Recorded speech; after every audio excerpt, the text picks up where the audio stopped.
Hola hermanos, ¿cómo están? Un gusto de saludarles nuevamente. Aquí estoy contento, feliz de poder compartirles nuevamente la palabra del Señor. El año ha arrancado intenso, bendecido sin duda. Quizá algunos ya están de vacaciones ahora, o ya salieron, o se aprestan a salir en febrero. Lo importante es que podamos seguir conectados, podamos seguir en comunión los unos con los otros y atentos a lo que el Señor nos ha hablado y nos va a seguir hablando, ¿ya? Quiero comenzar leyendo algunos motivos de oración que salieron de la última intercesión, ¿ya? Eh, Algunos siento de que el Señor se ha ido moviendo, respondiendo, sin duda Él nos escucha, pero todavía queda mucho por hacer, mucho por clamar, por interceder. El primer motivo de oración que recibimos era orar para que se abra un camino de justicia y paz para Chile, ya en los próximos 4 años. También orar por un cambio de tiempo favorable a la extensión del Evangelio del Reino. Orar por paz sobre el corazón de las personas al terminar el periodo de elecciones.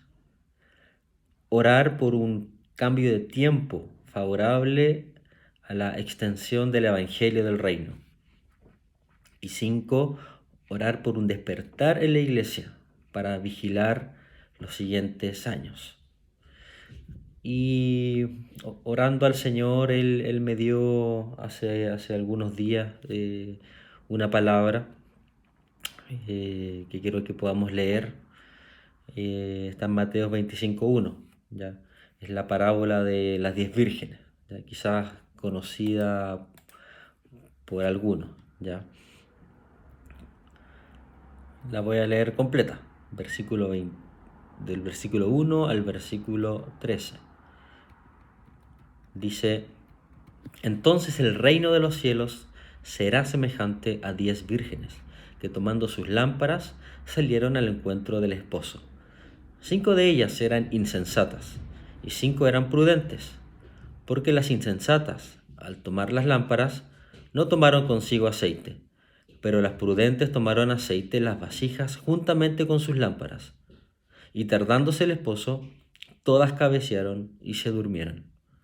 Pero a la medianoche hubo un clamor: He aquí el esposo, salid a su encuentro.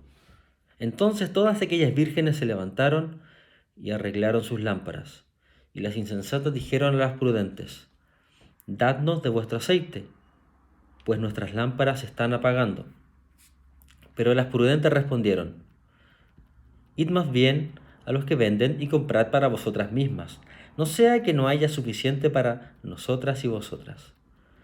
Pero mientras iban a comprar, llegó el esposo, y las preparadas entraron con él a la fiesta de bodas, y fue cerrada la puerta. Luego, las otras vírgenes también llegan diciendo: Señor, Señor, ábrenos. Pero él respondiendo dijo: En verdad os digo que no os he conocido.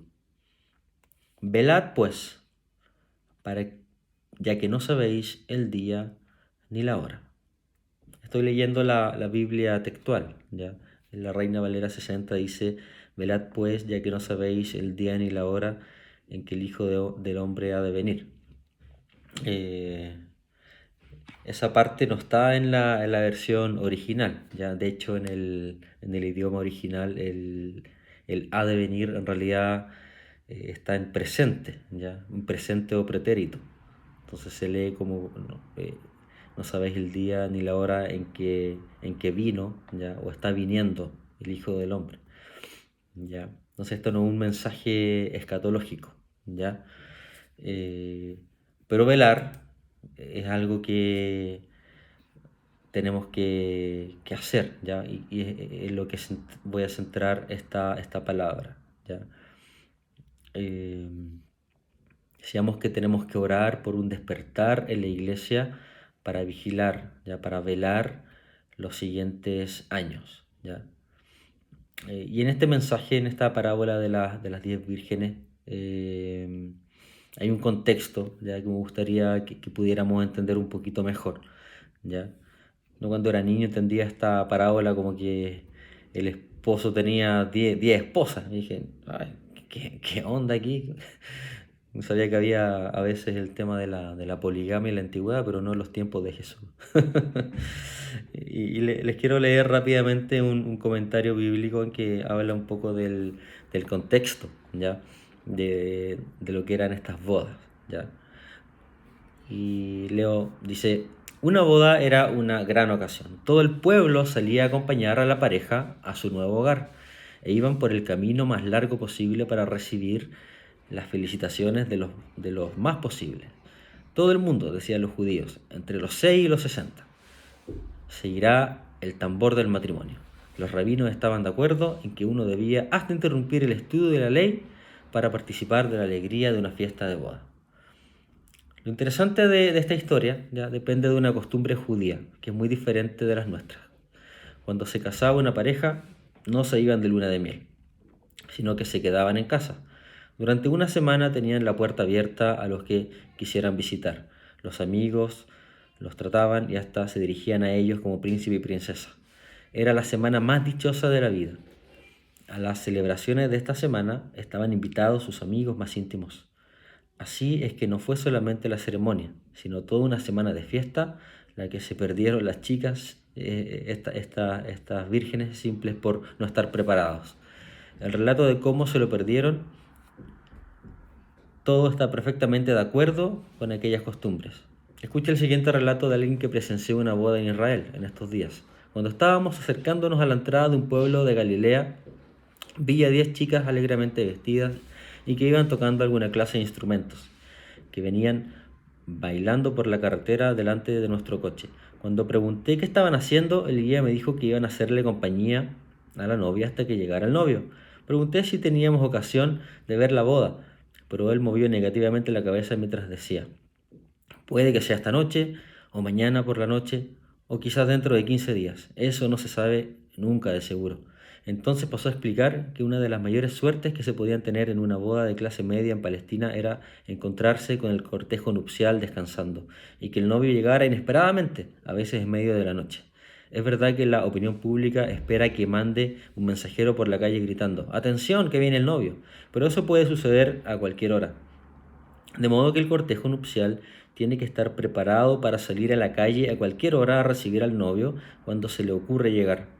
Otros detalles importantes son que a nadie se le permite estar en la calle cuando anochece sin una lámpara, y también que una vez que ha llegado el novio y se ha cerrado la puerta, los que lleguen tarde a la ceremonia ya no pueden entrar.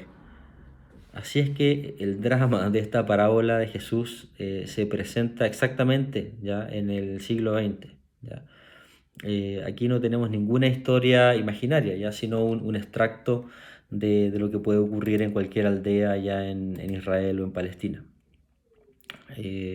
Entonces el sentido correcto de esta parábola es que estas 10 vírgenes son de alguna forma asistentes de la novia, o damas de honor si queremos llevarlo a Occidente, ¿ya? Y están a la espera del esposo ¿ya? Para toda una ceremonia previa a la boda. ¿Ya? Dado ese contexto, ya me gustaría que pudiéramos ir repasando lo que leímos. Vamos a profundizar en esta parábola para entender el significado de velar o vigilar. ¿Ya? Jesús termina, ¿cierto?, esta parábola diciendo, velad porque no sabéis ni el día ni la hora. ¿Ya? Entonces esto tiene que ver también con los tiempos. ¿Ya? Y volvemos quizás a lo que nos compartía el profeta Simón hace un par de semanas con este tiempo Tau, ¿ya? Que el Señor nos muestra. Lo cierto es que hay un llamado del Padre a velar, ¿ya? A estar vigilantes como iglesia. ¿Ya? Lo curioso es que en la parábola ¿ya? Ninguna de las 10 vírgenes estuvo despierta toda la noche. ¿Ya? Dice claramente que todas cabecearon y se durmieron. ¿Ya? Y también todas despertaron ante el llamado ya de que venía el novio. Entonces hay varias similitudes entre estas 10 vírgenes que se separan en 5 que son las prudentes y 5 que son las insensatas. ¿Ya? De estas 10 vírgenes, todas tenían lámpara, ¿ya? Todas tenían su lámpara con aceite.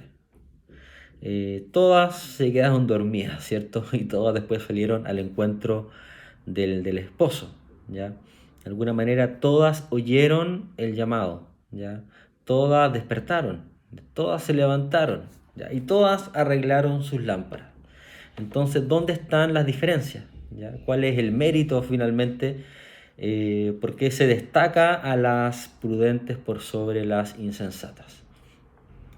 Vayamos revisando. Las insensatas tomaron lámparas con aceite, ¿ya? Pero no tomaron aceite de reserva, ¿ya? Las prudentes tomaron aceite, dice, en vasijas, ¿ya? Junto a las lámparas, ¿ya? Las lámparas en ese entonces eran como estas lamparitas mágicas, eran como unas cositas así, con una llamita adelante. Y dice que las prudentes tenían una reserva, ya un reservorio de aceite, ya algo que no hicieron las vírgenes insensatas, ya. Entonces acá hay un mérito de las 5 vírgenes prudentes, ¿cierto? Que fue prepararse ya ante un posible escenario que las insensatas no previeron, ¿ya? Y si lo previeron, peor aún, negligentemente desestimaron. Jesús llama prudente al que construyó su casa en la roca, ¿ya? Y llama insensato al que lo hizo en la arena. Entonces, similar a esta parábola, la insensatez se manifiesta en la incapacidad de prever un riesgo, un peligro, un escenario, ¿ya? O simplemente negligencia, ¿ya? Decir, no pasa nada, ¿cierto? Y dice que el que es insensato escucha, ¿ya? Así como las vírgenes escucharon el llamado de que viene el novio, ¿ya? El negligente, el insensato, escucha y no obedece, ¿ya? Ve el peligro, ¿ya? Y no se hace a un lado. Simplemente dice, no pasa nada. Podemos observar esta misma negligencia e incapacidad de anticipar las consecuencias de sus malas decisiones, ya cuando las insensatas trataron de abastecerse con el aceite de las prudentes. Le dijeron, dadnos de vuestro aceite, pues nuestras lámparas se están apagando. Eran, en un lenguaje más coloquial, Barça. Estaban bolseando, tratando de quitarles el reservorio de aceite a las 5 vírgenes prudentes, ¿ya? Y vemos aún prudencia en la respuesta sabia de estas otras 5 vírgenes que les dicen, id con los que venden y comprad para vosotras mismas, no sea que no haya suficiente para nosotras y vosotras, ¿ya? Nuevamente hay prudencia, logran ponerse en un posible escenario, ¿ya? Y dar una recomendación de que vayan a abastecerse al que vende el aceite y no nos quiten el nuestro, no vaya a ser de que no, todas nos quedemos sin pan ni pedazo, ¿ya? El llamado a velar ya tiene un cumplimiento natural, ¿ya? Cuando el Señor te dice tienes que velar, tienes que vigilar, ¿ya? Lo hacemos de forma natural, ¿ya? No forzada, ¿ya? Desde el interior con amor, con entrega, cuando somos prudentes, ¿ya? Y por lo tanto diligentes. ¿Por qué? Porque se da de manera natural, porque si yo sé que Dios está preparando algo, ¿ya? Y no me lo quiero perder, ¿ya? Entonces estoy atento a su voz, ¿ya? Estoy dispuesto a obedecerle, estoy dispuesto a moverme con diligencia, ¿ya? Por lo tanto, vigilo, estoy atento, ¿ya? También si sé que el enemigo anda como el león rugente, dice la palabra, buscando a quien devorar. Entonces estoy vigilante, estoy atento, ya no minimizo, no desestimo, ya, sino que me levanto, vigilo como atalaya y levanto la voz, ya, para reprender toda tiniebla, todo ataque del enemigo, ya. Entonces, si somos prudentes, si somos diligentes, si realmente nos movemos por amor, vamos a velar, ¿ya? Porque no me quiero perder lo que Dios está haciendo, ¿ya? Porque si hay una puerta abierta, no quiero que se cierre, no me quiero quedar fuera, ¿ya? Porque finalmente estoy amando, ¿ya? Y por amor vigilo lo que ocurre en mi casa, por amor vigilo, ¿ya? A mi ciudad y a mi nación. Vemos también que las prudentes estaban preparadas, ¿ya? Entraron con el esposo en el tiempo en que la puerta estaba abierta, ¿ya? Las insensatas no estaban preparadas, ¿ya? Llegaron tarde, ¿ya? Posiblemente alguien les vendió aceite, ¿ya? Pero finalmente tarde, ¿ya? El tema acá no es el tener o no aceite, sino finalmente de que llegaron tarde, llegaron en el momento en que la puerta estaba cerrada, ¿ya? El llamado de Dios para velar, para vigilar, tiene que ver con realmente mirar, vigilar puertas, ¿ya? Y reconocer los tiempos de Dios, ¿ya? Para mi vida, para mi familia, para mi ciudad, para mi nación, ¿ya? Entonces vigilamos sobre aquellas puertas que han sido cerradas al enemigo, ¿ya? Para que no vuelvan a ser abiertas, ¿ya? Vigilamos, esperamos con ansias aquellas puertas que el cielo, que en el cielo tienen que abrirse, ¿ya? Para que se abran en el tiempo de Dios, ¿ya? Como nos compartía Simón hace un par de semanas, estamos en un tiempo Tau, ¿ya? Siendo una de las claves el levantamiento del tabernáculo caído de David, ¿ya? Como lugares sencillos de adoración continua al Padre, ¿ya? Como lugares donde está la lámpara encendida, donde se va generando una reserva de aceite, donde nos vamos nutriendo del amor del Padre y donde nace ya movido por el Espíritu esta necesidad, esta diligencia de vigilar.